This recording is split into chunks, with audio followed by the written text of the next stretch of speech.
You know what? You're right. Like these days, if you try to chastise your neighbor's kids or something, Yeah. you might end up in a fight. In Like, a don't talk, don't battle. say that to my Yes. kids.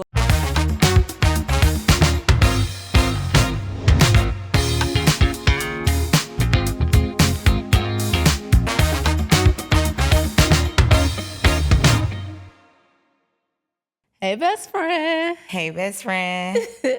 All right, girl, let's get into it, honey. We 9 episodes in. How you feeling? I'm feeling good. How you feeling? I feel like we getting better with time, honey, like fine wine. I know that's right. All right, episode 9 is going to be different types of friends, the real on your circle. I ain't going to tell you, one of my work friends tried to invite themselves on a trip. That's why you got to have different lanes for different friends, and watch out for that, because that could just be sketchy. Yeah, I mean, I get like people wanting to like hang out with you outside of like work, but I feel like before we go straight to like trip, it needs to be like some kind of prerequisite. Like we can hang out and do stuff outside of work that lead up to eventually taking a trip together. Definitely. But like I'm just meeting you and you know, we vibing, we connecting, but to just go straight to trip, yeah. But sometimes people don't, these girls don't have friends like that. So they see the vibes, they see the aura, and like, oh, I want to go out with her, or I want to go on a trip with her. I get that. I can understand that. But we got to not be so quick to just like do things with people. Like, It's scary out here. prerequisites. Yeah, it's scary out here. You got to build up to certain things. Like,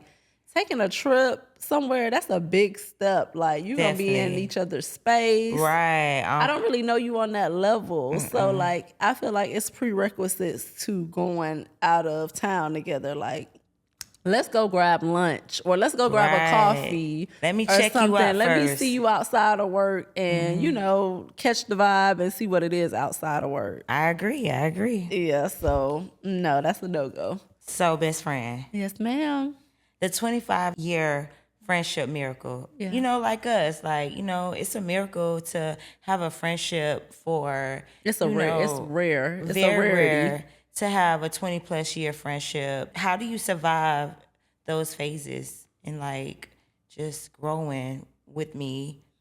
Yeah, communication, having expectations for the friendship. So like, one of the things, like, I think this is a thing for both of us, like we don't like to be stagnant. We like to elevate. So I think that helps our friendship a lot because it's not like we're just going to be sitting in a one place for a long period of time. I feel like we're always constantly growing, evolving, and bettering ourselves. So that makes the friendship easier to navigate because it's like, if you're not like moving in that way, I'm moving in that way. And so then it rubs off. Right. So, it just we kind of bounce off each other. Right. And it don't really like necessarily we gotta hold each other hands, but we holding each other hands Yeah. type of thing. We hold each other accountable. Right. Yeah. And course. with the way we move Of course. and the standards that we set for our friendship. So how come it's not a lot of like friendships that last as long distance, or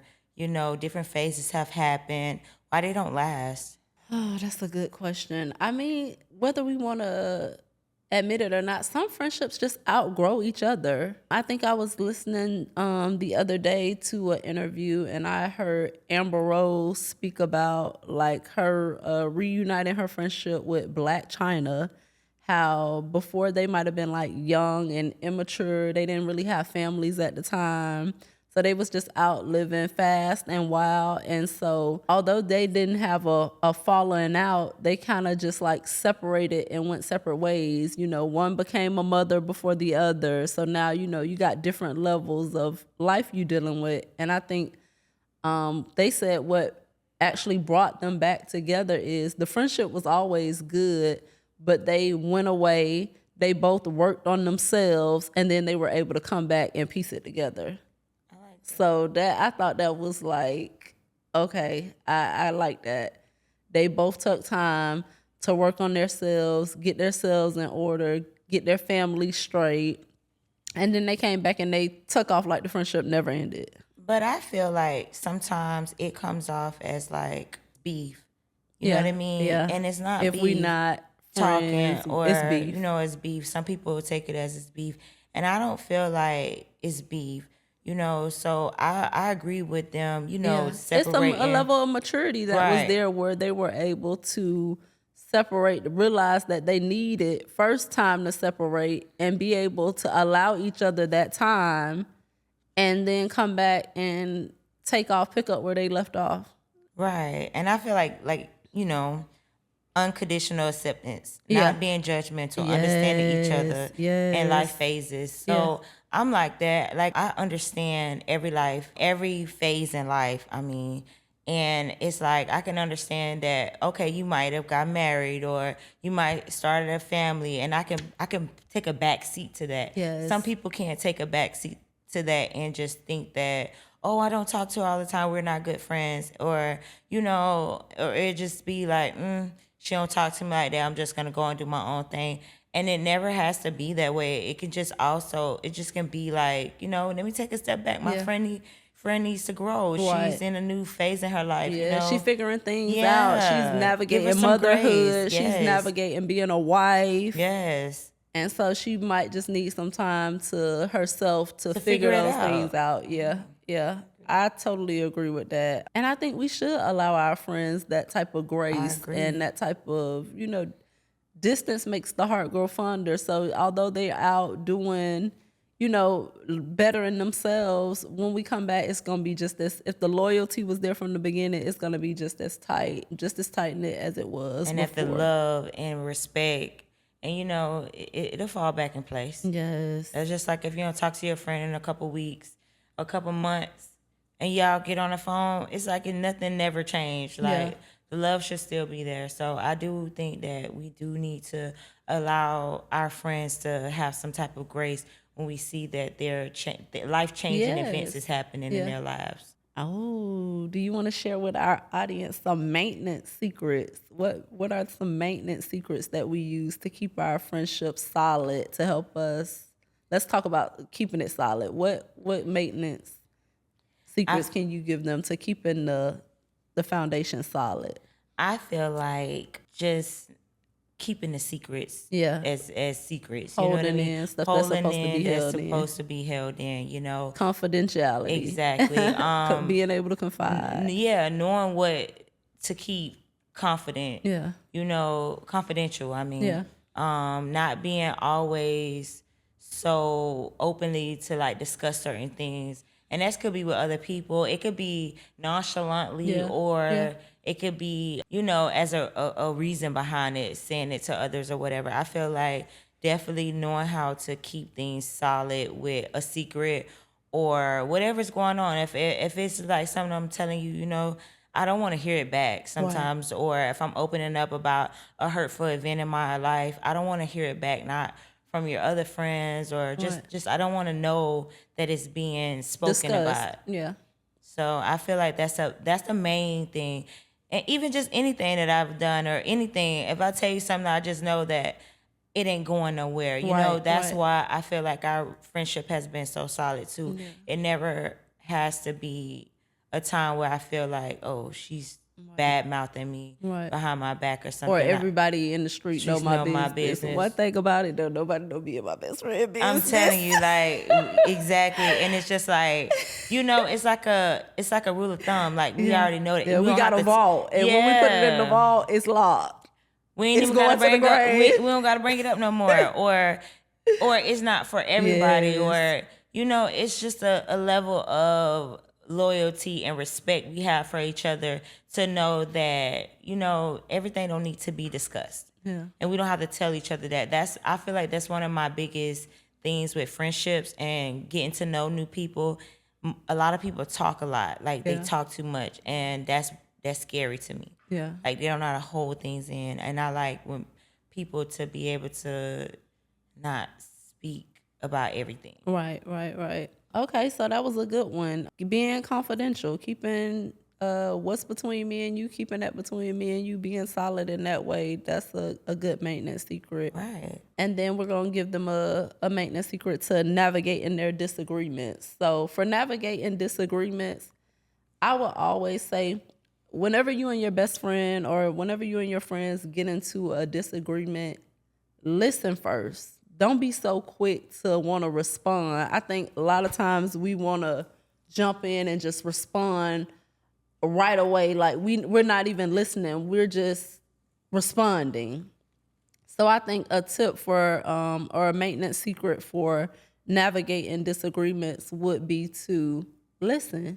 Just listen. Hear your friend out. Let her explain her side of how she's feeling. Let her explain that out fully, and then don't be so quick to respond. Sometimes you can sit in, okay, best friend, I heard you out.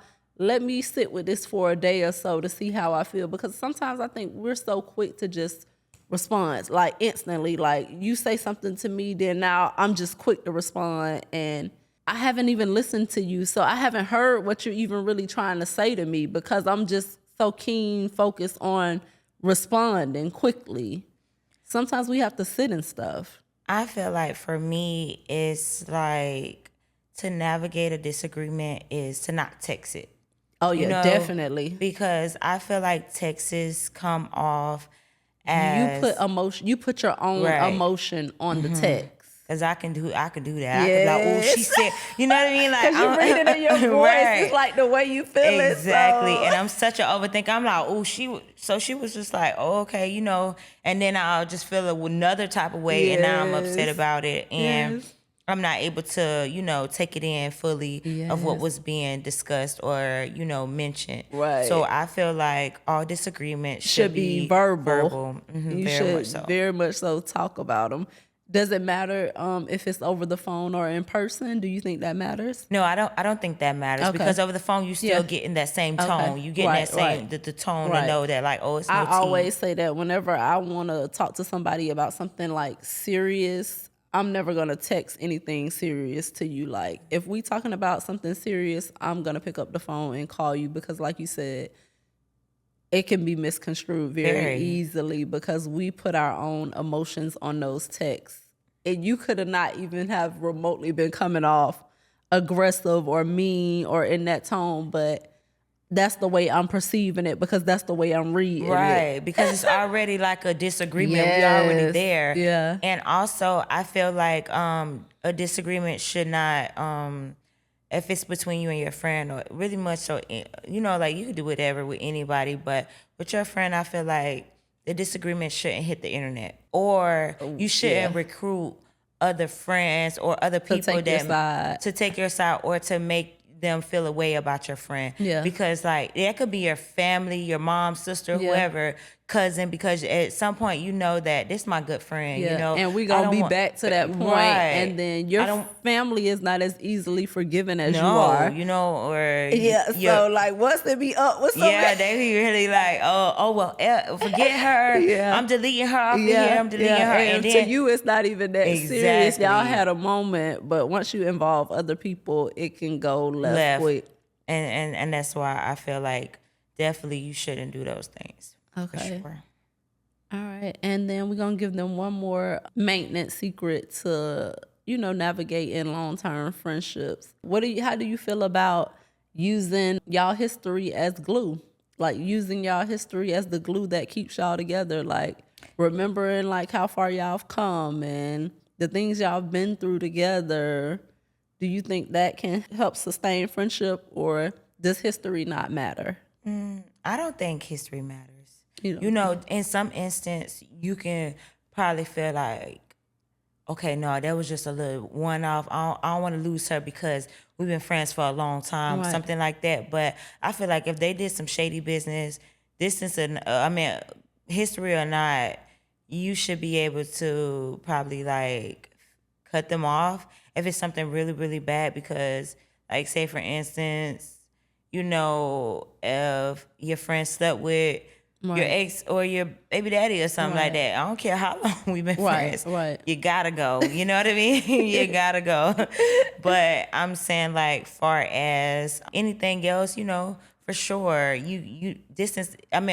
History isn't everything because you can meet another person a couple months and they have shown you so much grace and loyalty and honesty and respect and support that you haven't seen in a lot of your other friends. Right. Because they got comfortable, Right. So I feel like, history isn't the sole tie.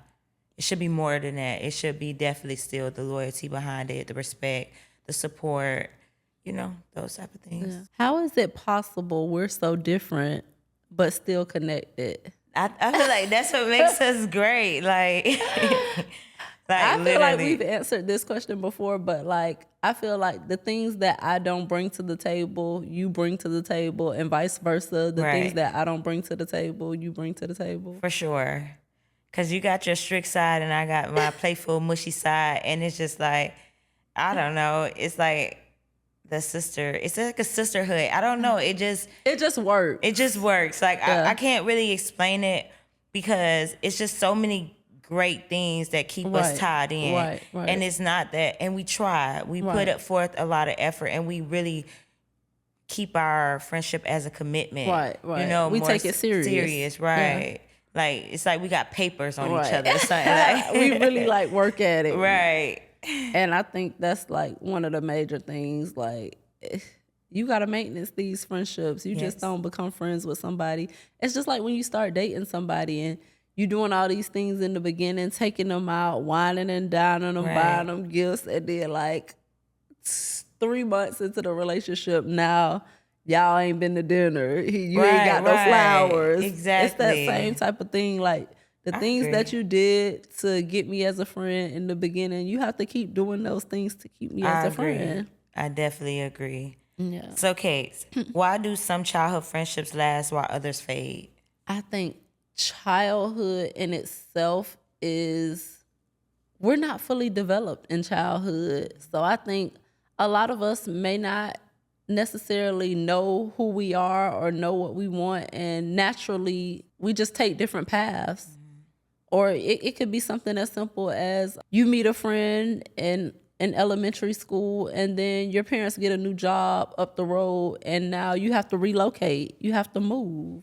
So that could, you move away and it's not that you want to get another friend, but you're a child at that Right. age. You're very young in elementary school. So it could be something that's like, it just fades off because y'all ain't old enough to keep the friendship going at such a young age. I agree. But, like, what about, I'm saying, through, like, high school, middle school?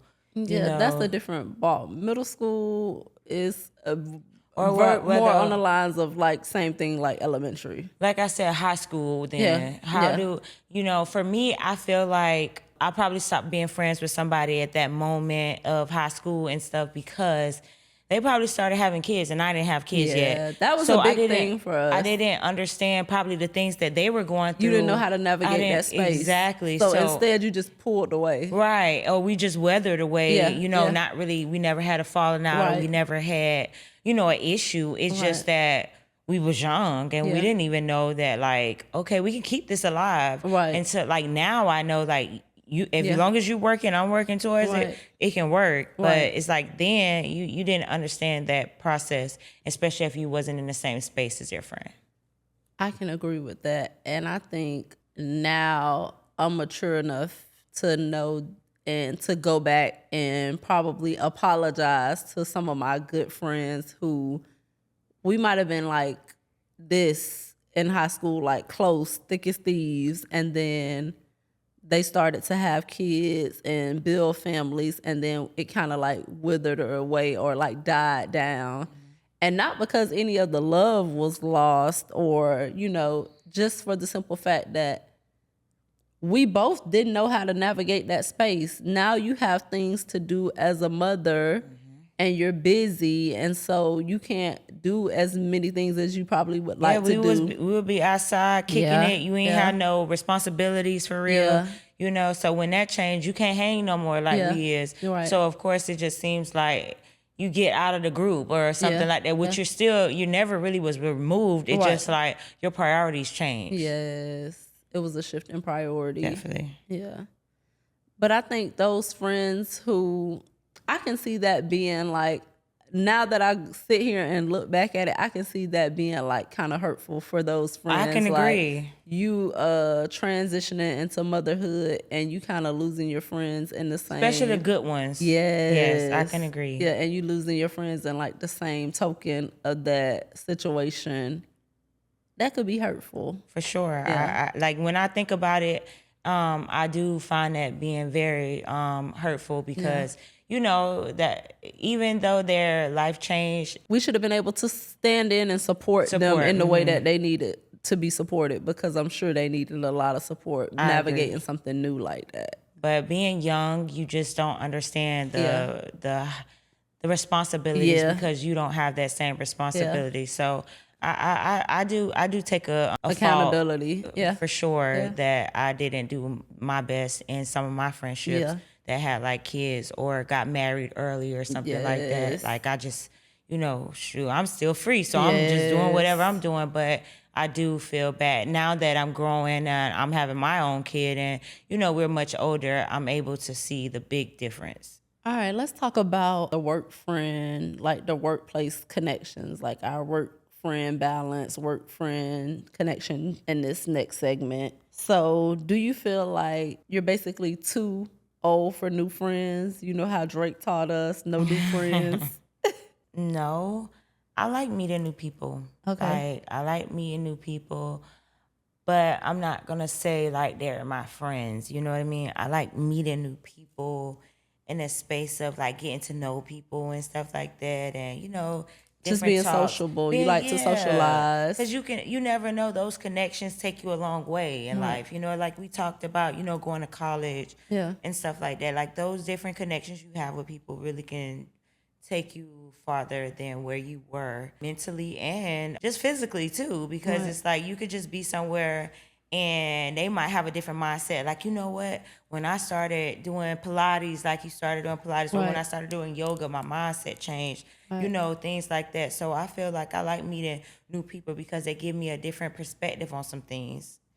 But in the workplace, sometimes I'm iffy with it because it's like, You don't want to intertwine the two. It's Right. like I work here, so certain people you don't want them to see you in your rare raw form because Right. of it could be judgment. judgment. It could be, just it's not their place. It's not their place to see me in my vulnerable state or in my And raw then it could form. be a fear of like retaliation at the workplace. Like yeah. now that they know you outside of work and they know the things that you're involved in, now they running telling the boss. Management, like, oh, she do such and such after work, or she do, Yeah. she's an alcoholic or something. I'm not an alcoholic, Right. but it's just like certain things could be told and mentioned. And what if you guys fall out? Because, some people, they can really get jealous. If you don't hang out with them a couple of days, now they feeling like it's a way, and then now they're mad and they're moving different,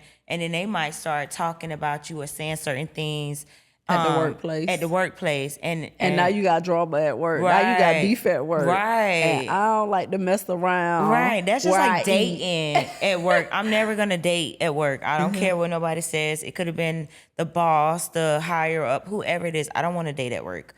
So I don't really kind of like building a whole lot of friendships at work. If I see you vibe good, we on the same, I gotta feel you out over the years. And then when I see you on the same page as me and you're just not, a negative person or a person that could turn on me and tell things to management. And it's only a few that's only, I always end up having friendships at work, but it's not a lot. It's probably like 2 or 3 that I've been on, accumulated while I was at a workplace. Okay.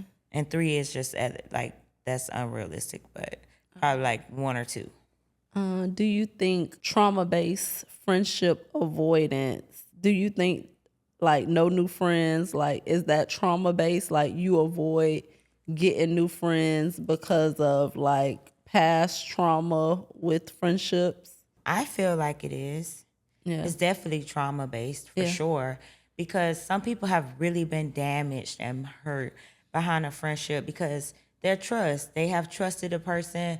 They have put in them in spaces to see them vulnerable or open their home to them, or their family. Like that's I don't like that. If I bring you around my family, Yeah. like we're close. Like Yeah. you're you know, I care about you as a person, and I don't view you just as a person, Right. So you shouldn't act a certain type of way if I'm bringing you in that light.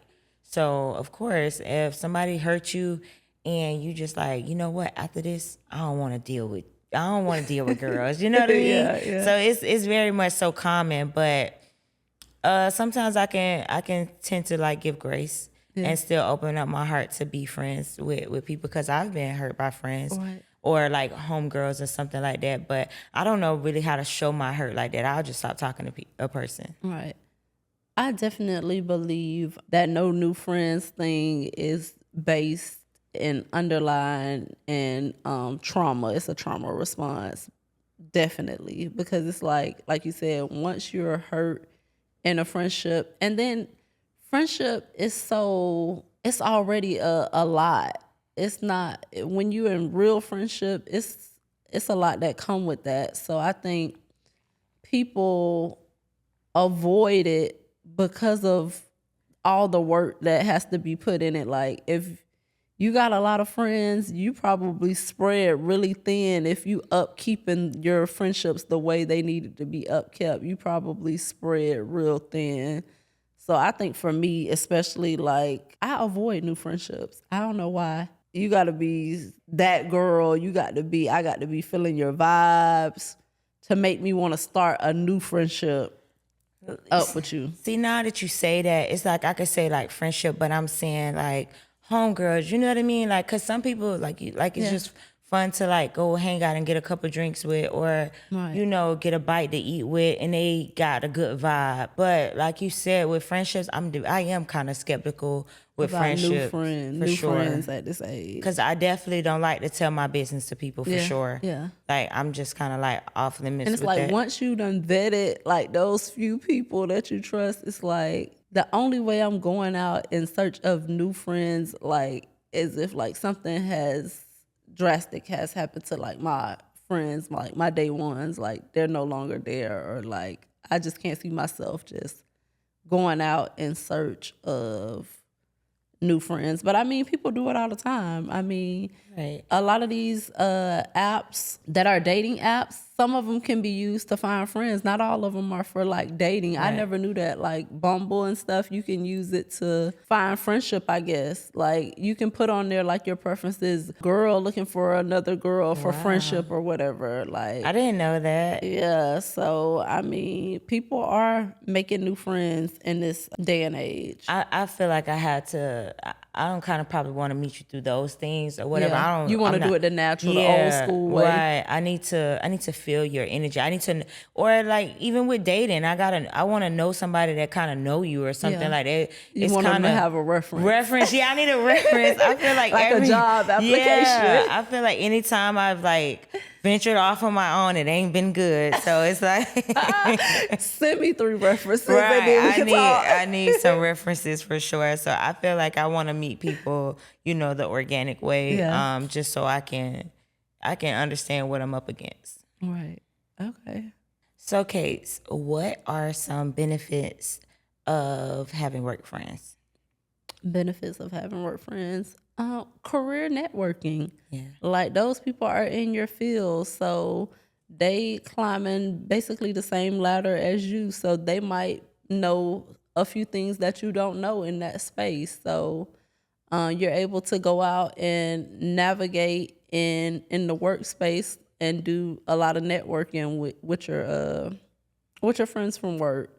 Like me and you wouldn't be able to go out and talk about foreclosure or reverse mortgage. But if you had a friend from work, y'all could go out and be very versed in that conversation because they That's how I feel. understand, they work with you, y'all share that type of same bond where y'all doing the same thing at work. So it could be a good thing. So yeah, career networking, y'all share like similar experiences being that y'all work together. I agree. Y'all know who how management Right, we is, so can y'all trash can talk them yes, together. yeah, Definitely, I can agree with that. yeah. Ooh, okay. With a work friend, how do you break through the pattern? Like, how do you move beyond small talk when you meeting somebody at work? Like, how do you move beyond the hi, bye, oh, how you doing today? How do you break the ice and move past that if it's somebody at work that you want to be friends with? I feel like 9 out of 10 when I have became friends with someone outside of work, it was like something happened with them, Okay. or probably with me. Like it was a day at work, I probably had a bad day, or they had a bad day, and it was crying or something like that, and you needed just a shoulder or somebody to support, your emotions at that moment. Right. So I feel like a lot of my situations came like that, like friendships, and they just was there, or they talked to me, or I talked to them, and I Right. helped them through that moment of sadness or grief at that time. Right. So then next thing you know, we just became Yeah. friends like that. Yeah. Like that's how it kind of always happened. It's weird, but it always seemed to be that way. Like something happened with them. Either it was their husband cheated on them and Yeah. they found out at work, that'll make your Yeah. stomach go crazy. They need a little support, and Right, you were there at the time exactly. And to assist. they kind of trusted you with that information for Yeah. some reason. Right. It's like I'm a magnet to that or whatever. Not to the trauma or the Yeah. sadness. It was just like People there feel comfortable right sharing to, with you. Yeah. yeah. Okay. I can see that because I would say I met one of my really good friends to this day at work, and we were flying a trip together. I think we were in Rochester, New York. It's crazy that I remember that, but we were in Rochester, New York, and we were on a layover, and she was just expressing to me like how she was in college and she was having trouble balancing the two. So she wanted to leave the job. She wanted to quit the job and go back to school and finish her degree. And I just kept encouraging her, like, hold on, like, this is a good job. Like, do not leave this job. You need to think about that. Like, stick in there. Like, is there another way you can do college online? Or, I was like, don't just quit all at once. Like, you should really, like, sit this and think this through. And like we still friends to this day because she actually took that advice and she stuck in there, and we still in the same career 14 years later. Right. That's why I said she trusted you Right. to, vent to you. Yeah. And, she trusted your opinion. Right. So, Case, Yes. what's the difference between your work friends and your real friends? Okay, so I'm gonna clarify this because it could be confusing. Some of my work friends have crossed over into my real friends, so I don't consider them work friends anymore. Like we locked in, like that's my people, they're my folks though. But my real friends versus I do have just friends that I associate with at work. So I would say my real friends, probably the amount of time we spend, like I'm going to spend more time with my real friends. They're going to be more so inclined to come to different events in my life. I might not invite my work friends to certain things. Like we might be friends at work, but I might not invite you to my wedding or something like that. That's more intimate or private to me if you my work friend. So my work friends, they're going to get the authentic me, but it's going to be a boundary of the things that I include them in my real life, if that makes sense. Yeah, I done had like friends definitely that just work buddies or whatever, Right. because you can go out to lunch with them every day, so they just become your work buddies. But then you won't trust them with certain things outside of work. Right. Yeah. But then some of them that has, you done been hanging out with them for so long that they do become your actual friends. Real friends. So I think it's a difference, but when they become your real friends, they're just your real friends. Yeah. But you do just have some work buddies, and we just work buddies. Right. I don't talk to We you go on the to weekends. we come in, we say Yeah, hi, hey, we chat. I might bring you something to work for your birthday, something like small, gift, and celebrate you at work. But outside of that, we don't really have a whole lot. Like once it's work, we're outside of work. I have my own life and my own friends that I have to attend to and maintain. I agree. How do you protect yourself while still being open in a friendship? Is there even a way to protect yourself while you being open in a friendship? I don't think so, because I'm an open book. Like I don't like to hang out with people that I gotta like conceal certain things or something like that. Like my friends are my friends. Like those my girls. Like, you know what I mean? And it's just like certain people, of course, you're not just gonna spill your guts to them or whatever, but I feel like I'm open with my friends for the most part. Like they can ask me stuff. They can, I'll give them advice about things. Like I can be around them and do certain things, or they can experience my real life. But it's like, I don't feel like I have to protect myself from my friends. Like, I feel like I'm an open book with them for sure. All right, let's talk about because in the Black community, we got a million cousins. For sure.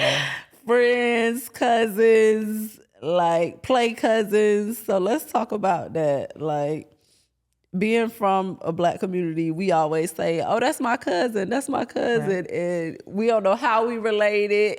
we just call each other cousin. After a certain amount of time, it's just like, okay, now we family. Like you my cousin now. Right. Like, is that only in do you feel like that's only in the Black community? Yes, for sure. Because, we just have our own way of like building, and that's too, it's like when our parents was coming up, they hung around and they probably like on Fridays played cards at your fake aunt house or her friend. It was her friend house, and those kids became my cousins. You know what I mean? Yeah. So. Yeah, it's only in the Black community. I feel like it goes on. Too, like you said, from the early on in the days, like when how your parents used to say, "Oh, it take a village to raise a child." So I think like growing up, we seen our parents like their neighbors were their family because I feel like back growing up, all the people who lived on the block, like they all looked out for each other. It was a sense of community and family in those neighborhoods that.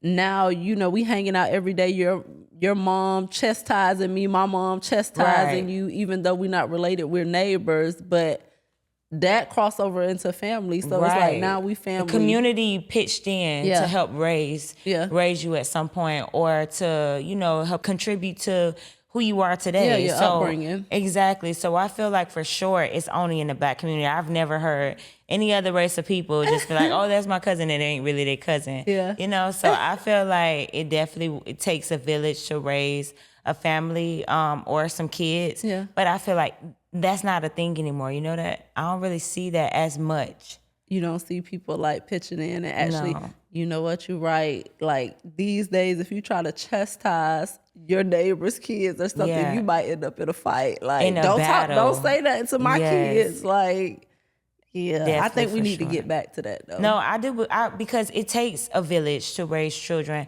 and to see different perspectives.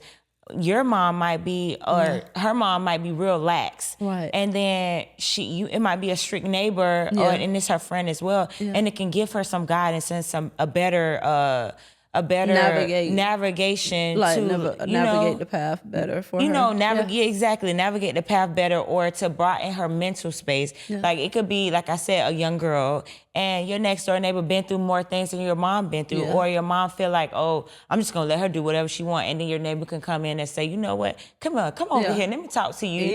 And she can put you more on point or on more game than your mom maybe can, or teach you how to maintain yourself, to teach you, good hygiene, and don't let guys do this to you and that to you. Your mom might have didn't tell you those things. So I feel like I remember like.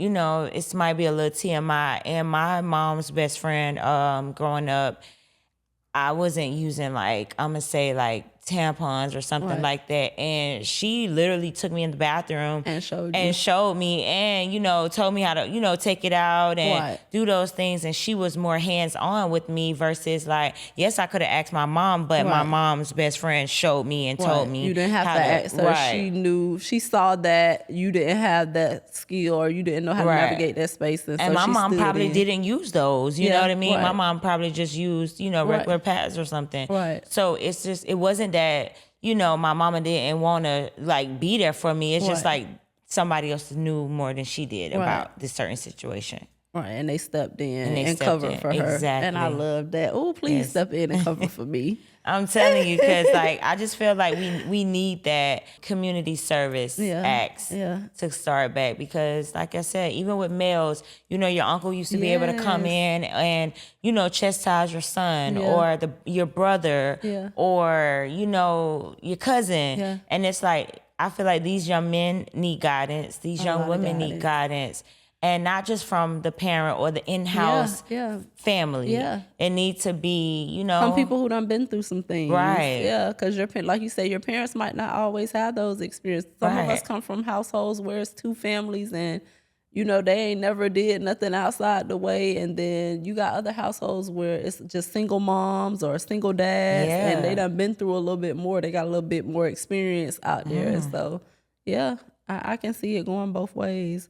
But I like that those people from our village end up becoming extensions of our families, because I know course. I got a lot of fake cousins. Me too. Oh my gosh. Like the window is big for me. Like I'm telling you, on both sides, from my daddy to my Yeah, mama, yeah. I got a lot of them. And and it's a good thing too, Yeah. because it's like, that's why I said sometimes you just don't need friends because you have a lot of family or people or play cousins that is your family, Because I already know, like, growing up, like we were saying, like when they had the village or whatever, our parents maintained those bonds over time. Of course. But I think we starting to like lose them now in our generation. Like over these next couple of generations, we're not as like more like community driven as they were. We're not, it takes a village to raise a child. Yes. Everybody want to do things separate now. And I just feel like because people got so, I'm not gonna say selfish with their kids, but so like standoffish with their children, and just like, oh, you can't tell my kid this or you can't tell my kid that. And even when in school, you used to be afraid if they say they're gonna call the teacher, tell you Yes. that they're gonna call your mom or somebody, and you used to be afraid. Now these kids are just be like, so. Call her. I'll call her for you. You know what I mean? It's boundaries to what you can do with somebody else's children. Right. You know what I mean? Before, it was no boundaries. Like, you can jack them up Yeah. and then tell the Yeah. mama, like, Yeah, I jacked them you up. up. Go tell your yeah, mama. go tell her. Go Yeah. tell her. And I'll tell her why I did it. Yeah. You know what I mean? Yeah. So I feel like that was more so a big thing. Like, Yeah. you knew not to play around. You knew, like, once you got on your street, you ain't Yeah. gonna do nothing crazy because everybody's gonna tell on you. You know Yeah. what I mean? Yeah. And you was afraid of that. Right. So it's like now they're not scared of nothing. These kids are not scared of anything. Like it needs to be that again. Like it needs to be a village, because that's how how our community survive. I feel like our community is so divided, and that's just because so many people are just trying to be so separate with things and so secretive. Like it wasn't that. You knew that Mr. John down the street was cheating on Miss Shirley. You know what I mean?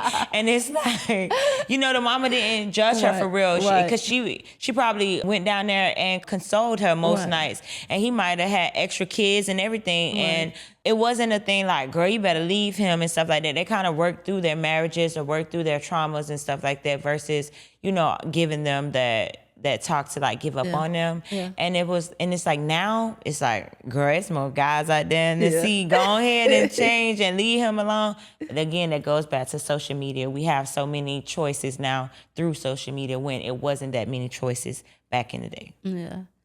I mean, I'm sitting here and I'm thinking like, while we on the subject of like fake family or like play cousins, it's like, I just sit here and I'm like, how many aunties you had back in the day or uncles you had back in the day that wasn't really like your uncles or I your still got aunties? them now.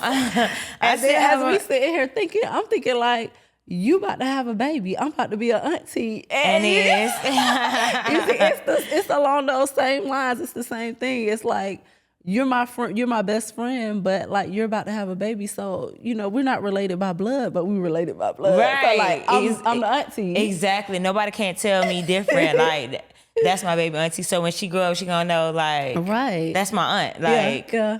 her kids is gonna be my cousin. Like, things along that line. And right. you're gonna be able to chastise her. Yeah. And the school gonna have your number too. Like that type of thing. Because like I said, I wanna be in that realm of having Community, a village. having a village. I need a village. Yes. I'm real dingy. And like, not even that. It's just like, I want that for my kid. Yeah. I want that type of structure and that type That's of resource. a lot of love. Right. I want those type of resources for my child, because you can go far. Yeah. You can go far with not just me being your mom or your dad. You can having other sources in your life can build you up and create a greater person. All right, guys, we're at that point in the segment where we're going to jump into our best friend mail. You guys, we asked, you guys listen, and y'all start sending us in mail, and we are grateful. So we are going to read a scenario, but y'all remember, what we do, best friend? We listen and we don't judge. All right. So this is the best friend mail we received this week. It says, Dear V and Monique, my best friend of 15 years just told me she's moving across the country for her dream job. I'm genuinely happy for her, but I'm also secretly devastated. We've been through everything together: breakups, family drama, health scares, and knowing she'll be 2,000 miles away has me in my feelings. What's worse is I can't even tell her how I feel because I don't want to rain on her parade. She's so excited about this opportunity, and it is amazing for her career. But every time she talks about it, I smile and nod while dying inside. Yesterday, she started planning her going away party, and I had to make an excuse to get off the phone because I started crying. I feel selfish for being upset about something that's so good for her. How do I support her move while processing my own feelings? And how do we maintain our friendship when we can't just meet up for wine Wednesdays anymore? Missing her already. I can feel like we that. Just went through yes, this. I can definitely, relate to that for sure. Cause that's even going back to you going off to college. I was devastated. My road dog is I feel like we done me. been down this road a Several couple of times. Exactly.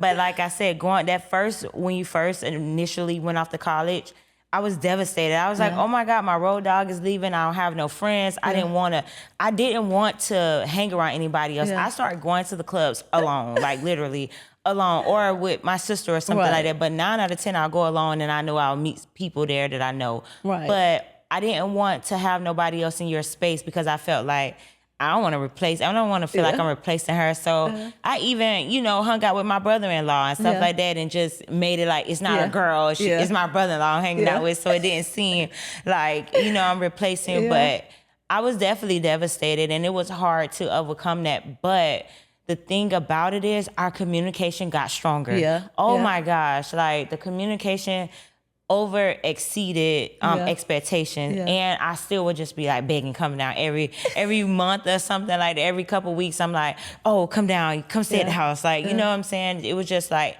and you did, so it was like you kept the line open for friendship to grow and to flourish, even when you didn't have to. So that's why it don't have to be an ending to it at all. Right. It can be actually a great thing because now when you your can friend, travel and go visit your friend. Exactly. So now that your friend is away, you can broaden your horizon, and she can put you on to something else different that you wasn't exposed to. I feel like we just went through this recently again. Right. Like we were both living in Houston, of course, and now you're back in Florida where we're from.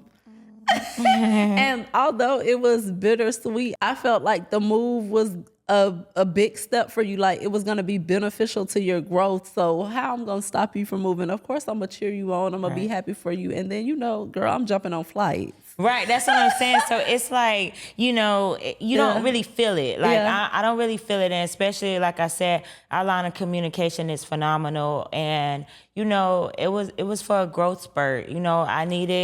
I needed to move to Houston to, Right. grow. Right. And then I came back and I'm even stronger and Right. better than ever before. Right. And I'm actually just, in a healthy relationship, and, things are going on the up and up side. Right. So. And then I say the way you keep the friendship going, the way you nurture it is you visit each other. Right. I mean, you don't, and then you saying y'all used to do Wind Down Wednesday. You don't have to be with her to do Wind Down Wednesday. Y'all can get on, it's video chat, Right. FaceTime. Y'all can set up at y'all house or even at the bar and still do Wind Down Wednesday via the phone. Right. Like, so, I mean, it's ways around it, but I do understand. Very.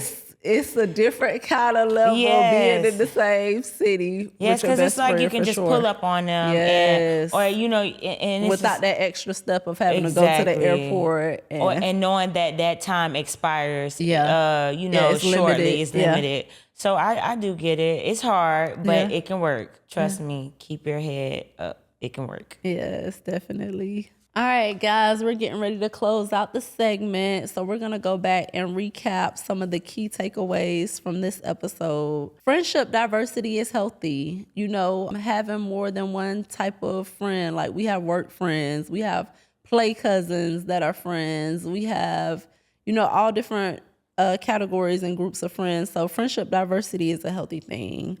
And then also judgment blocks connections. Like, we don't judge our friends. Yeah. Like, also another key takeaway from this episode is growth requires understanding. You have to be understanding of your friends and what they have going on so that you can grow. All right, guys, if you have not already, please go to our YouTube channel, like, comment, subscribe, share it with one of your friends. They may enjoy it just as much as you do, okay? All right, besties, we'll see you same time, same friendship. See you next week.